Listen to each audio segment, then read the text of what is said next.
नमस्कार दोस्तों, हम सभी ईश्वर, परमात्मा, भगवान जो भी कहें उसके अधीन ही हैं और यह सृष्टि उसी परमात्मा, उसी ईश्वर के द्वारा ही संचालित है। पर इस वैज्ञानिक युग में हम अपने को वैज्ञानिक कहना ज़्यादा पसंद करते हैं। वैज्ञानिकता हम में बहुत ज़्यादा हावी है और इसलिए हम ईश्वर के भी होने का प्रमाण अक्सर मांग ही लिया करते हैं। हम हमेशा और खासकर आजकल के बच्चे ये कहते हैं कि ईश्वर कहाँ है, अगर है तो दिखता नहीं है। अभी कुछ ही दिन पहले हमारे पास कुंडली लेकर कुछ लोग आए और उनमें से किसी ने कहा कि आप ये बताइए कि अगर ईश्वर है तो जैसे हम भोग लगाते हैं तो ईश्वर उस भोग को ग्रहण क्यों नहीं करता है? वो तो वैसे का वैसे रखा रह जाता है।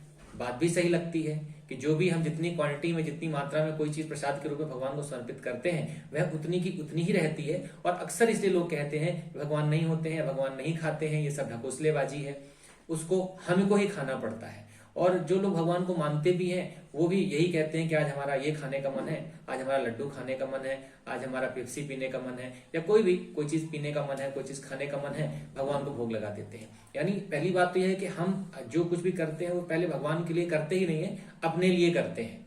अपनी इच्छा है, अपनी जरूरत है तो हम भगवान को भोग लगाते हैं, भगवान को प्रसाद चढ़ाते हैं। और अगर अपनी इच्छा नहीं है तो हम कहते हैं भगवान होता ही नहीं है।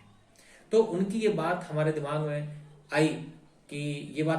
में आई कि जरूर इनके प्रश्नों का उत्तर देना चाहिए। और आप में से बहुत सारे ऐसे लोग होंगे जिनके मन में जिज्ञासा रहती है कि भगवान है तो भगवान भोग ग्रहण क्यों नहीं करते।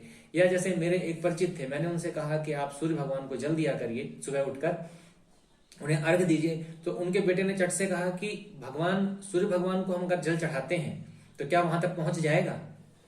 विचारनीय बात है, सोचने की बात है कि क्या हम अगर किसी भी देवी देवता को कुछ चढ़ाते हैं, फूल अर्पित करते हैं, पुष्प अर्पित करते हैं, सिंदूर चंदन कुछ भी अर्पित करते हैं या जल अर्पित करते हैं तो क्या वहां तक पहुंचती है?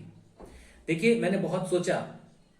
कई बार होता है कि हम आस्था करते हैं पर किसी आस्था हम पे है, हम भगवान पे भरोसा करते हैं क्योंकि बचपन से करते आ रहे हैं, हमें यही सिखाया गया है। पर किसी चीज का प्रश्न का उत्तर दे पाना बड़ा कठिन सा हो जाता है। पर इसका यह मतलब बिल्कुल भी नहीं कि अगर हम किसी चीज का उत्तर नहीं दे पा रहे हैं, हमारे पास वो शब्द नहीं है, शब्दों का जाल नहीं है, तो इसका यह मतलब कतई नहीं है कि ईश्वर नहीं है। देखिए, हमने उस बच्चे से यही चीज कही कि अगर आप सूर्य को जल चढ़ाते हैं तो सूर्य को जल प्राप्त होता है कि यह नहीं, ये हम तो नहीं कह सकते हैं। पर आप इतना बताइए कि जब कोई आपको गाली देता है तो गाली आप तक पहुंचती है? तो उसने कहा हाँ, गाली पहुंचती है। हमने कैसे? तो उसका जवाब था कि गाली से हमें कष्ट होता है, गुस्सा आने लगती है, हमें फर्स्ट लगता है इसने हमें ऐसा बोला।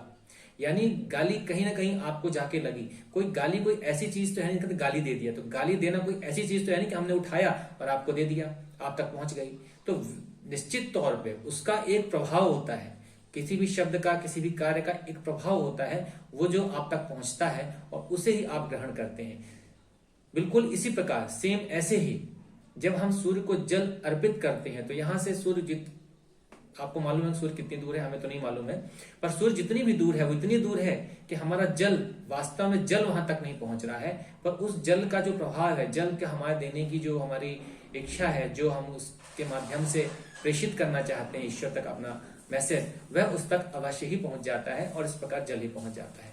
रही बात प्रसाद की, देखिए प्रसाद जब आप भोग लगाते हैं तो सूक्ष्म रूप में, तो भौतिक रूप में तो वह वैसे का वैसा ही आपके सामने रखा रहता है, पर ईश्वर उसे सूक्ष्म रूप में ग्रहण करता है। वो आप कहेंगे कि ये सब बातें हैं, सूक्ष्म रूप में ग्रहण करता है, भौतिक रूप में ग्रहण करता है, नहीं करता है, ये सूक्ष्म भौतिक क्या है हम तो नहीं समझ पाते। तो चलिए हम आपको बताने की कोशिश करते हैं, शायद आप समझ जाए। देखिए, कोई किताबें हैं, हम किताबें पढ़ते हैं। आप किताब को पढ़िए, खूब पढ़िए, तो क्या किताब को आपने जब पढ़ लिया, आपको किताब याद हो गई, आप उसको समझ गए और उसको समझ के उसके अकॉर्डिंगली आप एक्ट करते हो, जीवन में, समाज में आगे बढ़ते हैं, उसका फायदा उठाते हैं जो नॉलेज आपने किताब से गेन किया।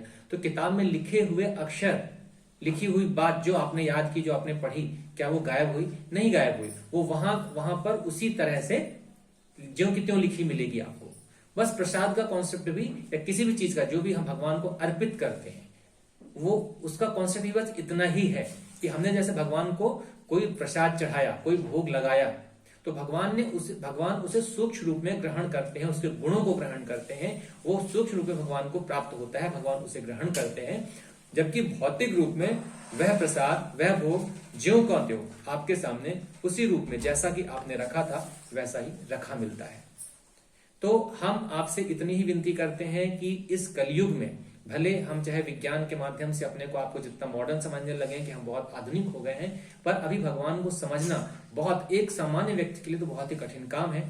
जैसा हम बाकी चीजें अपने जीवन में यूज करते हैं, बहुत सारी चीजें, बहुत सारे गैजेट्स हम यूज करते हैं, हम उसके बारे में कभी क्वेश्चन नहीं करते कि ये चीज कहाँ से आई, ये किसने बनाई। जब हम बना लेंगे, इसको समझेंगे तभी हम मानेंगे, वरना तो ऐसा होता ही नहीं है। हर एक के हाथ में मोबाइल है, टीवी है, दुनिया की बहुत सारी चीजें हैं, हम उनमें क्वेश्चन नहीं करते, हम मान लेते हैं कि हाँ ये तो वैज्ञानिक है, ये तो बढ़िया सब कुछ साइंटिफिक चल रहा है। तो ईश्वर के लिए भी आप कोई चीज कर नहीं सकते हैं। बस ऐसे ही जैसे जैसे आप उसको समझने की कोशिश करेंगे, आप स्पिरिचुअल प्रैक्टिस करेंगे, आप ईश्वर को समझते चले जाएंगे। और सारी चीजें किताबों में ही लिखी हुई है। जैसा कि आपने एबीसीडी कहां से सीखी, काका काका कहां से सीखा, दुनिया का जो भी ज्ञान आप जानते हैं, आप मैथ्स, साइंस, कंप्यूटर जो भी आप जानते हैं, पढ़ा है आपने, जो भी सीखा है, वो आपको कहां से मिला, किताबों से मिला ना। तो बस किताबों में ही, शास्त्रों में ही हमारे ईश्वर से संबंधित ज्ञान लिखे हुए हैं, उसको आप पढ़िए, समझिए, और उसको जब प्रैक्टिकल में आप जैसे जैसे धीरे धीरे उतारते चले जाएंगे, आपको उसका अनुभव होता चला जाएगा कि ईश्वर को जानना कितना कठिन और कितना सरल है। हमसे किसी ने पूछा, देखिए बहुत सारी भ्रांतियां भी हमारे समाज में, हमारे देश में, हमारे बीच में लोगों में है कि वो कुछ भी सुनते हैं, जो जिस मत को मानता है, जो जिस चीज को मानता है, उस प्रकार की बातें करता है। किसी ने कहा कि ईश्वर को तो मदिरा भी चढ़ाई जाती है, उसके प्रमाण में उन्होंने कहा कि भैरवनाथ को मदिरा चढ़ती है, तो क्या हम भी मदिरा का सेवन कर सकते हैं? हमने कहा नहीं, बिल्कुल नहीं कर सकते, आपको नहीं करना चाहिए। तो उन्होंने कहा कि जो साधु सन्यासी होते हैं या घोरी होते हैं, वो भी तो ऐसा करते हैं। हमने कहा बिल्कुल करते हैं। देखिए साधु सन्यासी, या साधु सन्यासी क्यों कहें, अघोरी जो होते हैं, वो अगर इस प्रकार की चीजों का सेवन करते हैं और आप उसको, या कोई उसको सही ठहराता है, हो सकता है उनके लिए वो सही हो, पर वो अघोरी है, आप गृहस्थ हैं, आप अघोरी नहीं है। और अगर आप कहते हैं कि नहीं वो सही है, वो करता है, तो हम भी ले लें तो क्या गलती है? तो देखिए हम सब इतना ही कहेंगे कि अघोरी तो मल भी खाता है। देखिए हमारी बात को, हो सकता है आप में से बहुत से लोगों को ये बात बुरी लगे, पर जो सच है उसे स्वीकार कीजिए। अघोरी तो मल भी खाता है, क्या आप खा सकते हैं? अगर आपको लगता है कि अघोरी शराब पीता है और आपको भी पी लेना चाहिए, कोई बुराई नहीं है, तो अघोरी मल भी खाता है, आप भी ट्राई करके देखें। समाज में बहुत सारी कुरीतियां हैं, बहुत सारी भ्रांतियां हैं, जिन्हें जब अपन किसी चीज को सुनते हैं, किसी चीज के बारे में पक्ष और विपक्ष में हम जब चीज सुनते हैं, तो हमें दोनों चीजें सही लगती हैं कि हाँ, पक्ष में जो कहा वो भी सही है, विपक्ष में जो कहा वो भी सही है। पर सच वही होता है जो समाज के हित के लिए हो, जिससे समाज हमारा, ये देश हमारा बहुत ही अच्छे तरीके से चलता रहे। इसलिए हम उन्हीं चीजों को ग्रहण करते हैं और हमें वही चीजें ग्रहण करना चाहिए। इसलिए हम आपसे बस यही प्रार्थना करेंगे कि आप भी ईश्वर की भक्ति कीजिए और उसके प्रभाव में रहिए। कभी भी आप ईश्वर के होने या ना होने पर शंका मत करिए, क्योंकि ईश्वर तो है, ये सृष्टि उसी की बनाई हुई है और उसी के माध्यम से ही चलती है। आशा है आपको यह प्रोग्राम अच्छा लगेगा। धन्यवाद।